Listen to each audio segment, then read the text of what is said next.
নমস্কাৰ পুৱাৰ খবৰলৈ স্বাগতম জনাইছো মই ঋতুস্মিতা আহিছো প্ৰথমটো খবৰৰ মাজলৈ আজি পবিত্ৰ ঈদ উল ফিতৰ প্ৰেম ভাতৃত্ববোধৰ বাৰ্তাৰে ইজনে আনজনক জনাইছে ঈদৰ শুভেচ্ছা পবিত্ৰ ৰমজান মাহৰ শেষত 9 জুন দেখা মাত্ৰে ঘোষিত হয় ঈদ মুবাৰকৰ বাৰ্তা বিশ্বজুৰি ইছলাম ধৰ্মাৱলম্বী লোকসকলৰ মাজত দেখা গৈছে ঈদৰ আনন্দ ঈদ উপলক্ষে দেখা গৈছে প্ৰেম ভাতৃত্ববোধৰ ছবি গুৱাহাটী মহানগৰীতো ঈদক লৈ দেখা গৈছে আনন্দমুখৰ পৰিৱেশ সমূহীয়া নামাজৰ বাবে এতিয়া সজাই পৰাই তোলা হৈছে ঈদগাহসমূহ নামাজৰ বাবে পুৱাই ঈদগাহসমূহত সমবেত হৈছে ইছলাম ধৰ্মাৱলম্বী লোকসকল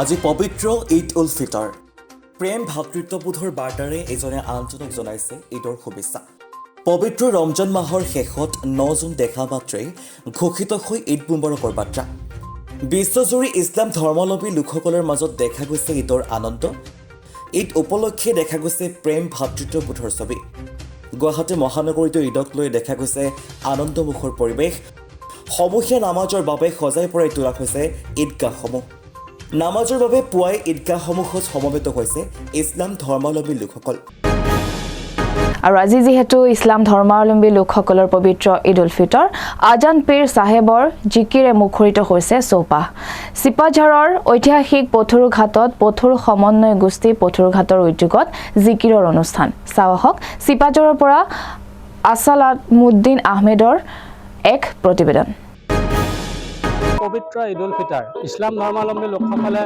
পবিত্ৰ 30 দিন ৰোজা ৰখাৰ পিছত 30 দিনৰ পিছত পবিত্ৰ ঈদ উল ফিতৰ নামাজ আদায় কৰিব আৰু আমি আজি বৰ্তমান উপস্থিত আছোঁ পথৰুঘাটৰ কৃষক শ্বহীদ দিৱসৰ প্ৰাংগণত আমি পোনে পথৰুঘাটৰ পথৰু সমন্বয় গোষ্ঠী পথৰুঘাটৰ উদ্যোগত ঈদ উল ফিতৰ উপলক্ষে জিকিৰৰ অনুষ্ঠান আয়োজন কৰিছে আৰু এই আয়োজনৰ মাজত আমি পোনে যাবৰ কাৰণে বিচাৰিছোঁ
সমান্তৰালভাৱে আমি ইয়াৰ উদ্যোক্তাৰ লগত আমি পুনৰ কথা পাতিবৰ কাৰণে চেষ্টা কৰিম পথৰু সমন্বয় গোষ্ঠীৰ পথৰুঘাটৰ উদ্যোগত আজি ঈদ উল ফিতৰ উপলক্ষে জিকিৰৰ অনুষ্ঠান আয়োজন কৰা হৈছে কি ক'ব আপোনালোকৰ এই অনুষ্ঠানটোৰ হয় নমস্কাৰ আসসালামু আলাইকুম প্ৰথমে এনে ভাৰত সংবাদ মাধ্যমৰ সমূহ কৰ্মকৰ্তালৈ আমি আন্তৰিক ঈদ উল ফিতৰ ওলগ জ্ঞাপন কৰিছোঁ আৰু সমাগত অসমীয়া নৱবৰ্ষৰ শুভেচ্ছা যাচিছোঁ ঈদ উল ফিতৰ উপলক্ষে আজি আমি প্ৰতি বছৰে আজি এই দিনটোত আমি প্ৰতি বছৰে পথৰু সমন্বয় গোষ্ঠী পথৰুঘাটে যে আজান পীৰ সাহেবৰ কালজয়ী জিকিৰৰ যি বাৰ্তা দিছে যে সমন্বয় সম্প্ৰীতি আৰু ভাতৃত্ববোধৰ শংকৰ জনদেশৰ যি আমাৰ সমন্বয় বাৰ্তা বহন কৰা এই কালজয়ী জিকিৰ পৰিৱেশন কৰি ঐতিহাসিক পথৰুঘাটৰ এই সমন্বয়স্থলীৰ পৰা আমি এটা বাৰ্তা প্ৰেৰণ কৰিব বিচাৰিছোঁ ৰাজনীতিয়ে সমাজ ধ্বংস কৰে আৰু সংস্কৃতিয়ে সমাজ গঢ়ে আৰু সেই আপ্তবাক্য কৰি আমি সাৰোগত কৰি এই সংস্কৃতিৰ মাধ্যমেৰে আজান পীৰৰ কালজয়ী জিকিৰৰ মাধ্যমেৰে সাতাম পুৰুষীয়া অসমৰ ভাতৃত্ববোধ সুদীৰ্ঘ আৰু ঐতিহ্য বহনকাৰী এই পথৰ ঘাটৰ পৰা আমি সমগ্ৰ অসমবাসী বিশ্ববাসীৰ শান্তি আৰু মংগল আৰু ভাতৃত্ববোধৰ এনাজৰীডাল পুনৰ কটকটীয়া কৰিব বুলি আশা কৰি আমি এই অনুষ্ঠান আয়োজন কৰিছোঁ আৰু এই অনুষ্ঠানত আপোনালোকে নিজে দেখিছে আমাৰ জিকিৰ দলটোত আমাৰ হিন্দু মুছলমান উভয় সদস্যই অংশগ্ৰহণ কৰি এই অনুষ্ঠান পৰিৱেশন কৰিছে। আমাৰ লগত আছে আমাৰ উপদেষ্টা যোগেন্দ্ৰ শৰ্মা। আমি এই হিচাপতে আমি অসমবাসীক পুনৰবাৰ ওলগ জ্ঞাপন কৰিছোঁ। হয়, আমি পুনৰবাৰ এই জিকিৰৰ মাজত আমি যাব বিচাৰিছোঁ।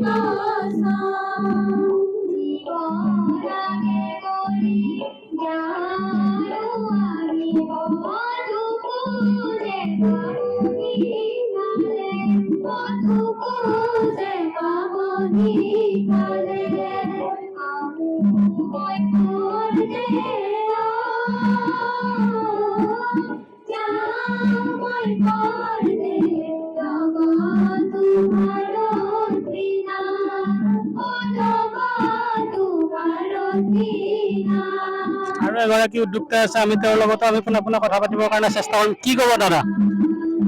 নমস্কাৰ। আজি পবিত্ৰ ঈদ উৎসৱ। আজিৰ এই পবিত্ৰ দিনটোত আজি বহু বছৰৰ অন্তত আমাৰ হিন্দু মুছলিমৰ যিটো এটা মিলনস্থলী ঈদ উৎসৱ, আৰু এই ঈদত ঈদ আৰু আমাৰ বিহু ৰঙালী বিহু একেলগে পৰাৰ কাৰণে আমাৰ যিটো ভাতৃত্ববোধ, আমাৰ যিটো হিন্দু মুছলিমৰ যিটো এনাজৰী, এইডাল আৰু সুদৃঢ় হ'ল বুলি আমি ক'ব পাৰোঁ। গতিকে আজিৰ এই বাৰ্তাটোৱে আমাৰ সদৌ অসমবাসীক আমি এইটো বাৰ্তা দিব বিচাৰিছোঁ যে আমাৰ অসমত এই আজান পীৰৰ দৰে আমাৰ যিটো হিন্দু মুছলিমৰ যিটো এনাজৰী, এইটো আৰু কটকটীয়া হ'ব। আমি পোনপটীয়াভাৱে সেই দৃশ্যাংক দেখুৱাই যায়।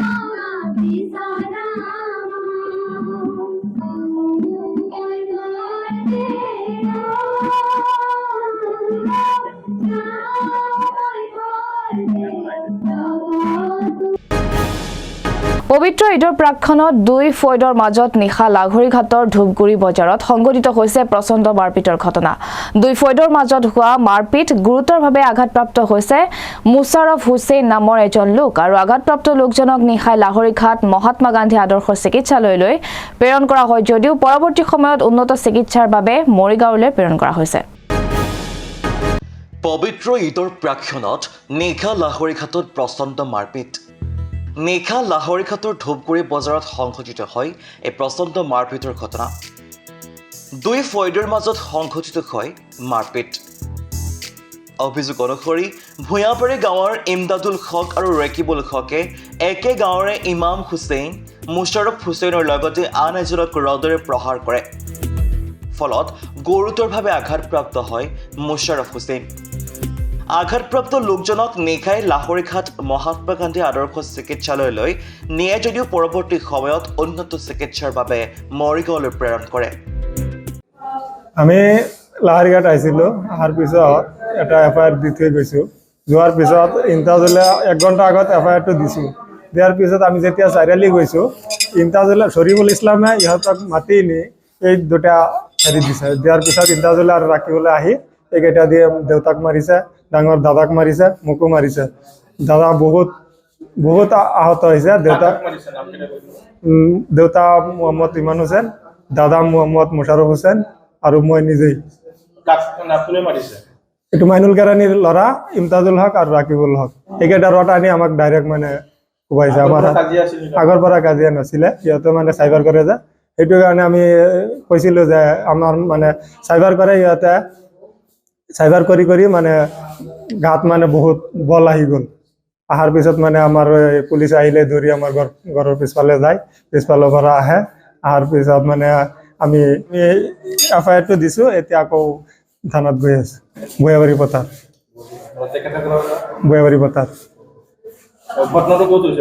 ধূপগুৰি চাৰিআলি। আমি যেতিয়া থানাৰ পৰা গৈ আছোঁ, ধূপগুৰি চাৰিআলিত আমাক এনেকুৱা আক্ৰমণ কৰি আছে, কিয় কেছ কৰিছোঁ বুলি কৈ ডাইৰেক্ট মানে আমাক মাৰিলে। লাহৰীঘাটৰ পৰা ছাদ্দাম হুছেইন ৰিপৰ্ট, এনি ভাৰত 24।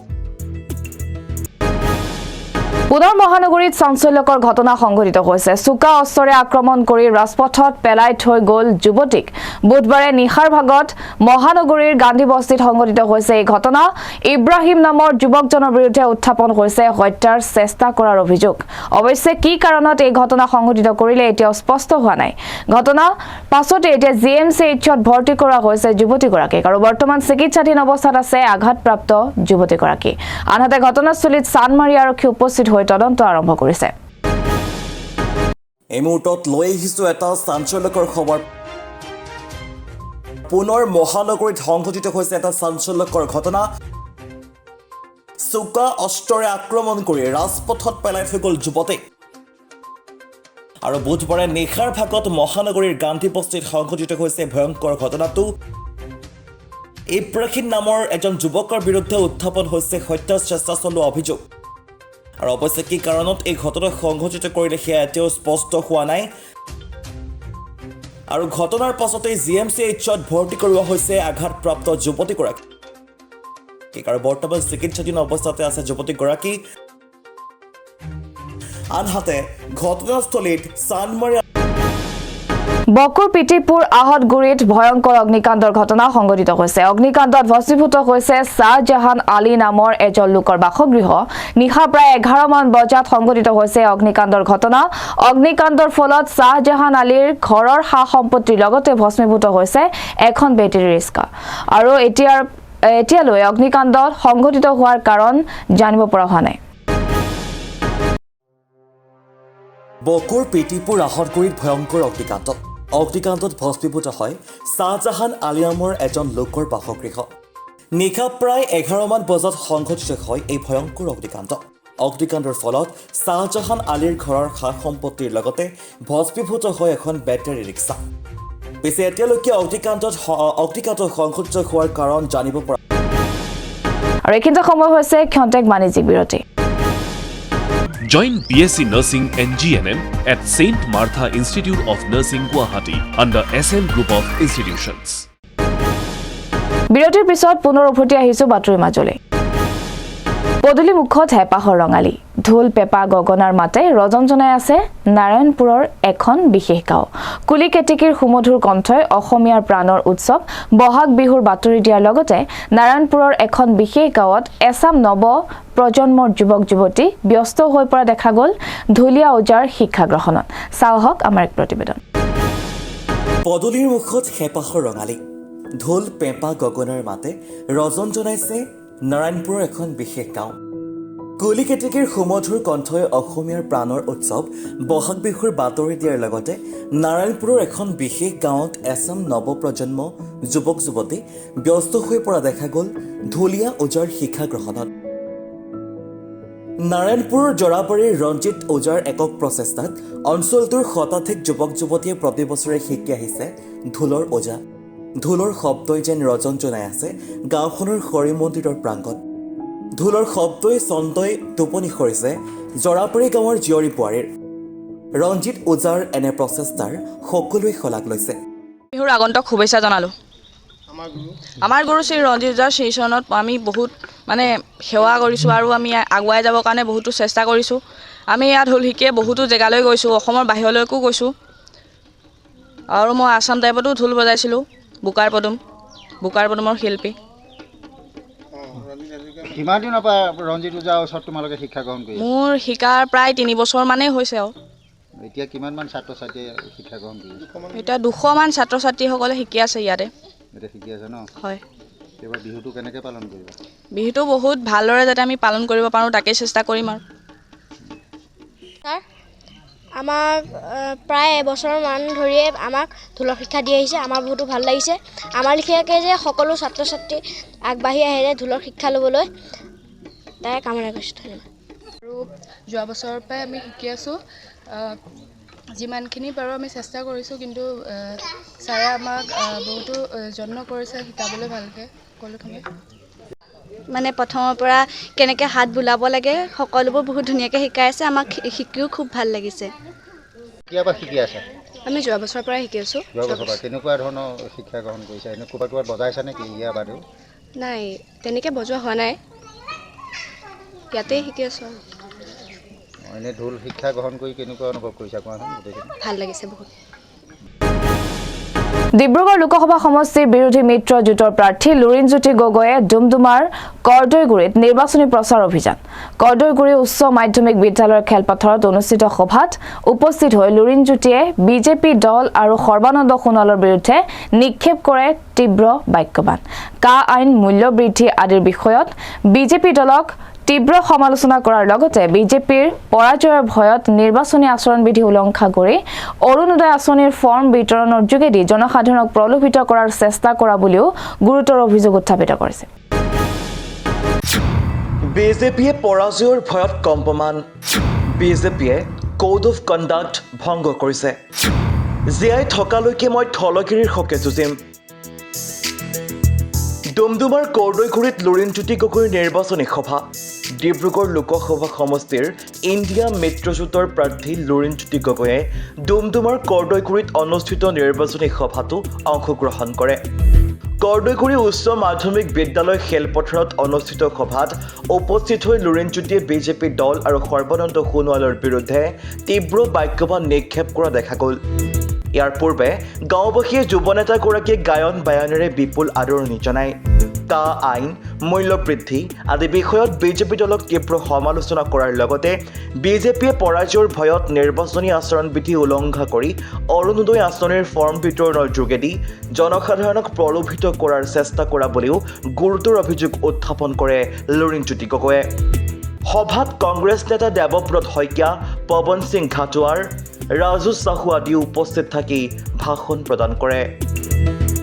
ৰাইজ এনেও এই কৰদৈ জনবিৰোধী নীতি, জাতিটোৰ প্ৰতি ক্ষতিকাৰক যিবোৰ কাম কাজ কৰিছে, তাৰ বিৰুদ্ধে এনেও কৰদৈগুৰি ৰাইজে আগৰ পৰাই তেওঁলোকে অৱস্থান কৰি আহিছে। জাতীয় সংকট নমাই অনা যিবোৰ কাম বিজেপিয়ে কৰিছে, জাতিটোৰ ভৱিষ্যত ধ্বংস কৰিবৰ কাৰণে যি বিভিন্ন ধৰণৰ ষড়যন্ত্ৰ কূটকৌশল কৰি ভয়াৱহ আইন এখন জাপি দিয়া, তাৰ লগে লগে সাধাৰণ মানুহৰ জীৱন জীৱিকা এইবোৰৰ প্ৰতি প্ৰত্যাহ্বান নমাই আনি বিভিন্ন সা সামগ্ৰীৰ দাম বঢ়াইছে। অত্যাৱশ্যকীয় সামগ্ৰীৰ দাম, কৰ কাটল বৃদ্ধি, তাৰ লগে লগে বিদ্যুতৰ মাচুল বৃদ্ধি, মাটিৰ খাজানা বঢ়োৱা, পেট্ৰল ডিজেল গেছৰ চিলিণ্ডাৰ দাম বঢ়োৱা, দৰৱৰ দাম বঢ়োৱা, এইবোৰে সাধাৰণ মানুহক যথেষ্ট অতিষ্ঠ কৰিছে। সেইকাৰণে বিজেপিৰ বিৰুদ্ধে আছে। তাৰ লগে লগে আমাৰ দেশত সাম্প্ৰদায়িকতা, মানুহৰ মাজত বিভাজন, সংকীৰ্ণতা, ঘৃণাৰ ৰাজনীতি কৰি সমাজখন ভাঙি থান বান কৰি দিছে। আমাৰ মহাপুৰুষ শ্ৰীমন্ত শংকৰদেৱৰ আদৰ্শ, শ্ৰী শ্ৰী অনিৰুদ্ধদেৱৰ যি আদৰ্শ দৰ্শন, ইয়াকো বিভিন্ন সময়ত আক্ৰমণ কৰিছে। আমাৰ সংস্কৃতিৰ প্ৰতি আগ্ৰাসন আহিছে, আমাৰ আধ্যাত্মিকতাৰ প্ৰতি আক্ৰমণ আৰু আগ্ৰাসন আহিছে। তেনেকুৱা এটা সময়ত কেৱল মাত্ৰ এই অঞ্চলেই নহয়, ডিব্ৰুগড় লোকসভাৰ সকলো প্ৰান্ততে আমাৰ ৰাইজে, বিশেষকৈ মই দেখিছোঁ যে খিলঞ্জীয়া ভূমিপুত্ৰ থলগিৰি ৰাইজে এটা শক্তিশালী সিদ্ধান্ত গ্ৰহণ কৰাৰ দিশত অগ্ৰসৰ হৈছে। মই আশাবাদী এইবাৰ ৰাইজে এটা অতি শক্তিশালী সিদ্ধান্ত ডিব্ৰুগড় লোকসভাত দিব আৰু ডিব্ৰুগড় লোকসভাত এইবাৰ ইতিহাস হ'ব বুলি মই আশা কৰোঁ। আপোনাক আক্ৰমণ কৰিছে, কি ক'ব? চাওক, তেওঁ আচলতে ভালকৈ ক্ষমতা পোৱাৰ পিছত তেওঁ অকণমান জ্ঞান বুদ্ধি হেৰুৱাইছে। তেওঁ গম নাপায় যে তেওঁৰ দলটোৱে অসম আন্দোলনৰ প্ৰথমগৰাকী শ্বহীদক হত্যা কৰিছিল। জনতা দলৰ দিনতেই খৰ্গেশ্বৰ তালুকদাৰক হত্যা, আৰু 79 গোটেই বৰ্ষটো তেওঁৰ পুৰণি দল জনতা দলে অসমত শাসন কৰিছিল। আৰু তেওঁলোকৰ দলৰ মানে বেলেগৰ বুকুচাত উঠাৰ মানসিকতা আমাৰ নাই। আমি একেলগে যাম, একেলগে সম অধিকাৰ বা সমতাৰ দৃষ্টিভংগীৰে যাম। আমি একেলগে হাতত হাত ধৰি আগবঢ়াইছোঁ, কাৰণ এই সময়ত কংগ্ৰেছৰ লগত আদৰ্শৰ অমিল থাকিলেও, বামপন্থীৰ লগত আদৰ্শৰ অমিল থাকিলেও দেশৰ গণতন্ত্ৰ সংবিধান বচাবৰ কাৰণে আমি যাতে বিৰোধী শিবিৰৰ ভোট নাভাঙে তাৰ কাৰণে আমি একেলগে সহাৱস্থান কৰিম। গতিকে এই সময়ত আমাৰ যি আহ্বান, তেওঁলোকৰ যিগৰাকী মূল ব্যক্তি, তেওঁলোকৰ শ্যামা প্ৰসাদ মুখাৰ্জী কংগ্ৰেছৰ মন্ত্ৰী আছিল, তেওঁলোকে যাক পূজা কৰে। গতিকে এই কথা সৰ্বানন্দ সোণোৱালক মনত পেলাই দিছোঁ যে তেখেতসকলৰ মূল পূজা কৰা ব্যক্তিগৰাকী কংগ্ৰেছ দলৰ আইন মন্ত্ৰী আছিল জৱাহৰলাল নেহৰুৰ লগত। ডুমডুমাৰ পৰা ৰঞ্জিত ছেত্ৰীৰ প্ৰতিবেদন, এনি ভাৰত 24।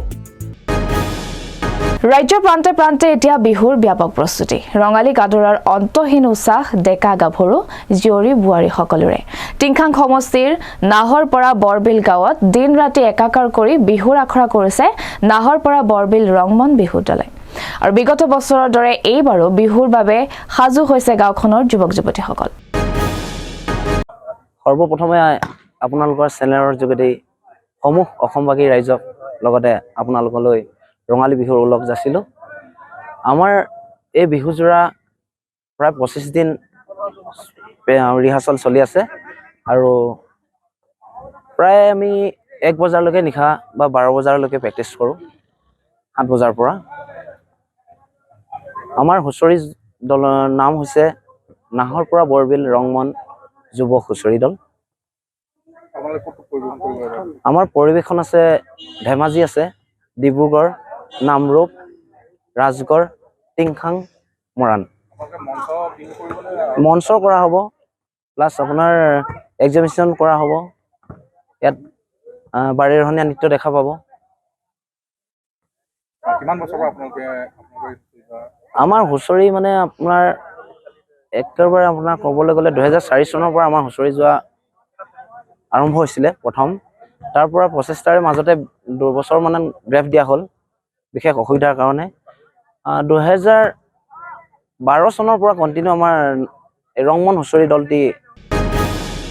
তীৰ্থনগৰী হাজোৰ হয়গ্ৰীৱ মাধৱ মন্দিৰৰ বাকৰিত ৰজাদিনীয়া পৰম্পৰাগত ৰাজা দৌল উৎসৱ আৰু ভেলাঘৰ পৰ্ব উদযাপন কৰা হৈছে। বাৰে ৰহণীয়া সাংস্কৃতিক অনুষ্ঠানেৰে এক আধ্যাত্মিক পৰিৱেশে বিৰাজমান হৈছে আৰু নিশাৰ ভাগতো এক আধ্যাত্মিক পৰিৱেশে বিৰাজমান দেখা পোৱা গৈছে হয়গ্ৰীৱ মাধৱ মন্দিৰৰ বাকৰিত। চাওহক হাজোৰ পৰা মৃদুল মজুমদাৰৰ এক প্ৰতিবেদন। হয়, ৰজাদিনীয়া পৰম্পৰাগতভাৱে চলি আহিছে হাজো হয়গ্ৰীৱ মাধৱ মন্দিৰত। বিগত বছৰৰ দৰে এইবেলিও অনুষ্ঠিত কৰা হৈছে ৰজাদৌল মহোৎসৱ। এক লোকাৰণ্য পৰিৱেশ, সামগ্ৰিক পৰিৱেশটো এনি ভাৰত 24 দৰ্শকসকলে মোক দেখুৱাব। লোকাৰণ্য এক পৰিৱেশ ক'ব লাগিব। নিশাৰ ভাগতো এক লোকাৰণ্য পৰিৱেশ, বিভিন্ন নৃত্যৰে আৰম্ভ কৰি হোম যজ্ঞৰে অনুষ্ঠিত কৰা হৈছে আজি এই ৰজাদৌল মহোৎসৱ। বিগত বৰ্ষৰ দৰে এইবেলিও অনুষ্ঠিত কৰা হৈছে। আজি সমিতি বিষয়ববীয়াসকলে আছে, আমি কিছু কমেণ্ট বোলে দাদা, আজি এক লোকাৰণ্য পৰিৱেশ, বিগত বছৰৰ তুলনাত এইবেলি কেতিয়াৰ পৰা এই ৰজা দৌল উৎসৱ অনুষ্ঠিত কৰা হৈছে? হয়, এই দৌল উৎসৱটো মেইন দৌলৰ 15 দিন পিছত অনুষ্ঠিত কৰা হয়। এইটোক ৰজা দৌল বুলি কয় এইকাৰণে যে ফুলেশ্বৰী কুঁৱৰীয়ে যিটো মেইন দৌল সেইটো দেখা নাছিল কাৰণে তেখেতে আকৌ চাব বিচৰাত শিৱসিংহই পুনৰবাৰ নিৰ্দেশ দি এই দৌলটো আৰম্ভ কৰাৰ কাৰণে এইটো ৰজা দৌল বুলি কয়। গোটেই ভাৰতবৰ্ষত যিটো দৌল অনুষ্ঠিত হয় সেই দৌলটোৰ 15 দিন পিছত আমাৰ হাজোত এইটো বিশেষভাৱে অনুষ্ঠিত কৰা হয়। আজি সেই দৌল উপলক্ষে ভেলাঘৰ, আৰু এই ভেলাঘৰ অনুষ্ঠিত হৈ আছে আমাৰ গোবিন্দ মাধৱক অস্থায়ী ভেলাঘৰত উলিয়াই লৈ অহা হৈছে আৰু ইয়াৰ পিছত প্ৰভুক দৌল গৃহলৈ লৈ যোৱা হ'ব। আৰু দৌল গৃহত 5 দিন জিৰণি লোৱাৰ পাছত 1 বহাগ তাৰিখে 14 এপ্ৰিলত এই ৰজাদৌল অনুষ্ঠিত হ'ব আৰু সেইদিনা গোবিন্দ মাধৱক গোটেই নগৰ পৰিভ্ৰমণ কৰোৱা হ'ব আৰু তেখেতক সংগ দিব কেদাৰ আৰু কামেশ্বৰে। কিমান লোক ইয়াত উপস্থিত আছে আজি? বহুখিনি লোক উপস্থিত আছে। আমাৰ ইতিমধ্যে আজি আৰু এটা আকৰ্ষণীয় অনুষ্ঠান হৈ আছে। নৃত্যাংগনৰ পৰা এটা কৃষ্ণ নৃত্যৰ প্ৰগ্ৰেম কৰিছে তেখেতসকলে, সুন্দৰভাৱে এই প্ৰগ্ৰেম চলাই আছে। আৰু পূজা সেৱাখিনি আমাৰ পৰম্পৰাগতভাৱে পৌৰাণিকভাৱে যিখিনি চলি আছিল সেই পূজা সেৱাখিনিয়ে চলি আছে। নিশ্চয়কৈ ধন্যবাদ জনাইছোঁ। পৰম্পৰাগতভাৱে চলি অহা হাজো হয়গ্ৰীৱ মাধৱ মন্দিৰত এইবেলিও অনুষ্ঠিত কৰা হৈছে যি কৃষ্ণৰ দৌল মহোৎসৱৰ 15 দিন পিছতে এই হয়গ্ৰীৱ মাধৱ মন্দিৰৰ বাকৰিত অনুষ্ঠিত কৰা হয় ৰজাদৌল মহোৎসৱ। এই ৰজাদৌল মহোৎসৱৰ লগত সংগতি ৰাখি আজি নৃত্যাংগৰে অনুষ্ঠিত হৈছে। লোকে লোকাৰণ্য পৰিৱেশ, ভিন্ন প্ৰান্তৰ ভিন্ন লোক আহি উপস্থিত হৈছে হাজো হয়গ্ৰীৱ মাধৱ মন্দিৰৰ বাকৰিত। আমি কণ যিসকল নৃত্যাংগৰ কি নাম তোমাৰ? My name is Abhipriya Kashyap. কেনেকুৱা লাগিছে আজি? ভালেই লাগিছে। হয়, আমি জানিবলৈ চেষ্টা কৰিম আৰু যি উদ্যোক্তা আহিছে এই নৃত্যাংগনৰ লগত জড়িত বিষয়ববীয়াসকল, আমি তেখেতৰ পৰা আমি কিছু মন্তব্যলৈ চেষ্টা কৰিম। লোকে লোকাৰণ্য পৰিৱেশ বুলি ক'ব লাগিব হাজো হয়গ্ৰীৱ মাধৱ মন্দিৰত। আমি অন্য যিসকল প্ৰান্তৰ পৰা আহিছে আমি তেখেতসকলৰ পৰা কিছু মন্তব্যলৈ চেষ্টা কৰিম। বাইদেউ কেনেকুৱা লাগিছে আজি এই মুহূৰ্তত? ভাল লাগিছে, পৰিৱেশ ভাল লাগিছে। মই আহিছোঁ ক্ষুদ্ৰদুধি গেৰুৱাৰ পৰা আৰু ছাৰৰ ওচৰতে মোৰ ষ্টুডেণ্ট আছে, মোৰ ছোৱালী নিজে মানে ডেন্স শিকি আছে আৰু গ্ৰুপটো মানে বহুত জেগাত এনেকৈ গৈ পাৰফৰ্ম কৰি আহিছে, সেইকাৰণে ভাল লাগিছে। ছাৰে আগুৱাই আনিছে চবকে, সেইকাৰণে ভাল লাগিছে।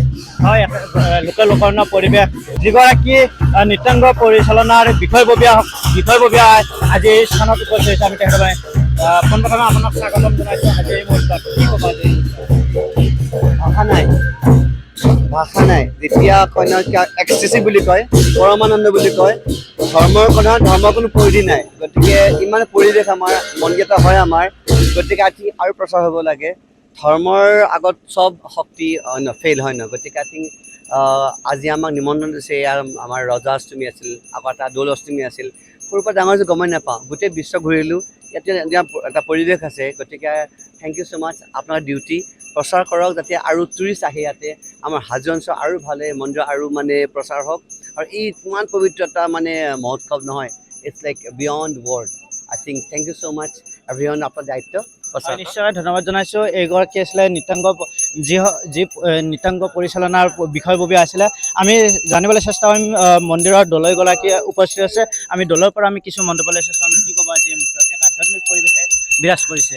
আজি শুক্ল দ্বিতীয়া, আজি এই শুক্ল দ্বিতীয়াত মানে এই ৰমাপতি দেউল বুলি আমাৰ যিটো হৈ আছে, এইটো অকল হয়গ্ৰীৱ মাধৱ মন্দিৰতে হয় আৰু অসমৰ বা কোনো জেগাতে নহয়। এইটোৰ বিশেষত্ব এটা আছে। সেই বিশেষত্ব হ'ল যেতিয়া আমাৰ এই গোবিন্দ দেউল যিটো মূল দেউল আছিল, সেই দেউলটোৰ সময়ত শিৱসিংহ প্ৰমত্তসিংহ তেওঁলোকে যেতিয়া এই পাতিছিল, সেই সময়ত শিৱসিংহৰ পৰিবাৰ ফুলেশ্বৰী কৰি মানে ৰজত চলা হৈছিলে। ৰজত চলা হোৱাৰ কাৰণে তেওঁৰ পৰিবাৰে এইটো ৰাণীয়ে উপভোগ কৰিব নোৱাৰাৰ কাৰণে মনত দুখ পাব বুলি ভাবিয়ে ফুলেশ্বৰী কুঁৱৰীৰ নামত এই 15 দিন পিছত যি শুক্ল দ্বিতীয়াত আজিৰ তাৰিখত এইটো প্ৰতি বছৰে 15 দিনৰ মূৰে এই অনুষ্ঠানটো হয়। এই অনুষ্ঠানটোৰ বিশেষত্ব এইটোৱে যে অন্য একো নাই, ৰমাপতি বুলি এইকাৰণে কোৱা হয় যে ৰাণীক সন্তুষ্ট কৰিবৰ কাৰণে এই অনুষ্ঠানটো পতা হৈছিল। এইকাৰণে যে আজি ইয়াত আই মাতৃসকল বা আমাৰ বিভিন্ন ধৰণৰ ভক্তপ্ৰাণ ৰাইজ ইয়াত উপস্থিত হয়। ইয়াত পায়সৰ আমি ভোগ দিয়া হয়। আজি ভোগটো পায়সৰ হয় আৰু এই ভোগৰ লগে লগে আমাৰ ৰাতি 9-10টাৰ লগে লগে এই অনুষ্ঠানটো সামৰণি মাৰা হয় আৰু এইটো অনুষ্ঠান সেইকাৰণে বিশেষত্ব আছে। নিশ্চয়কৈ ধন্যবাদ জনাইছোঁ। হাজোবাসী হৈ আপুনি কি ক'ব আজি? আজি হাজোবাসীৰ হৈ এইটোৱে ক'ম, এইটো আমাৰ মহত্বপূৰ্ণ, কাৰণ ইয়াক আনন্দময় পৰিৱেশ। যিহেতু আমাৰ দলে মহোদয়ে এইখিনি গোটেইখিনি কথা আপোনালোকৰ আগত প্ৰকাশ কৰিছে। আমাৰ যিটো দৌল, মেইন দৌলৰ পিছত 15 দিনৰ পিছত যিটো আমাৰ দৌল হয়, ৰাধি কলে ফুলেশ্বৰী দেৱীক সন্তুষ্ট কৰাৰ কাৰণে ৰজাই যিটো দৌল বাচিছিল আৰু সেইকাৰণে তেতিয়াৰে পৰা এতিয়ালৈকে এই অনুষ্ঠানখন পৰম্পৰাগতভাৱে আমাৰ হাজোবাসী ৰাইজৰ লগতে আমাৰ মন্দিৰ পৰিচালনা কমিটি এই গতানুগতিকভাৱে এইটো চলাই আহিছে আৰু এইটোৰ কাৰণে আমি বিশেষভাৱে হাজো গৌৰৱান্বিত। হয়, নিশ্চয়কৈ ধন্যবাদ জনাইছোঁ। আমি জানিবলৈ চেষ্টা কৰিছোঁ যে হাজোবাসীৰ ৰাইজৰ কিছু মন্তব্য আগবঢ়াইছে যে ৰজাই ৰাণীক সন্তুষ্ট কৰিবৰ বাবে এই ৰজাদৌল উৎসৱ অনুষ্ঠিত কৰা হৈছে।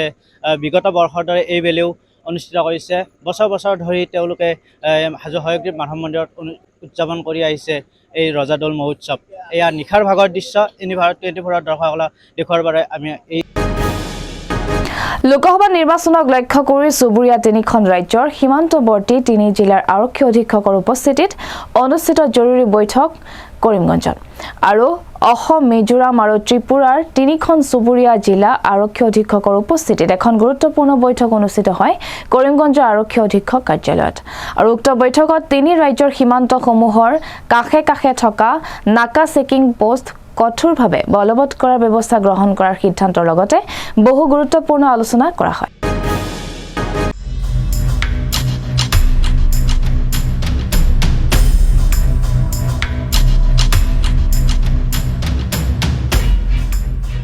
লোকসভা নিৰ্বাচনক লক্ষ্য ৰাখি চুবুৰীয়া 3খন ৰাজ্যৰ সীমান্তৱৰ্তী 3 জিলাৰ আৰক্ষী অধীক্ষকৰ উপস্থিতিত অনুষ্ঠিত জৰুৰী বৈঠক অনুষ্ঠিত হয় কৰিমগঞ্জত।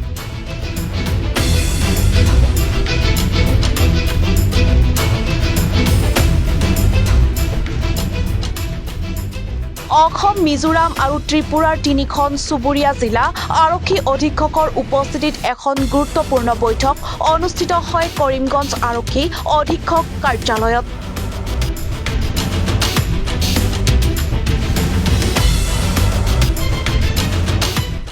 বৈঠকত ত্ৰিপুৰাৰ উত্তৰ জিলাৰ আৰক্ষী অধীক্ষক ভানুপত চক্ৰৱৰ্তী, মিজোৰাম ৰাজ্যৰ মমিত জিলাৰ আৰক্ষী অধীক্ষক অপু খানপুই আৰু অসমৰ কৰিমগঞ্জ জিলাৰ আৰক্ষী অধীক্ষক পাৰ্থপ্ৰতিম দাস বৈঠকত উপস্থিত থাকে।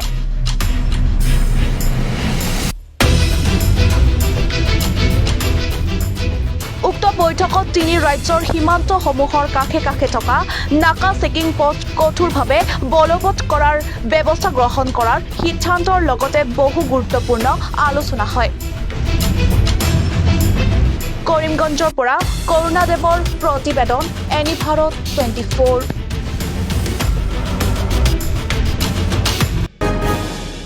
আৰু ইয়াৰ লগে লগে পুৱাৰ খবৰৰ মাজৰ পৰা মই ঋতুস্মিতা বিদায় লৈছো। চাই থাকিব এনি ভাৰত 24। ধন্যবাদ।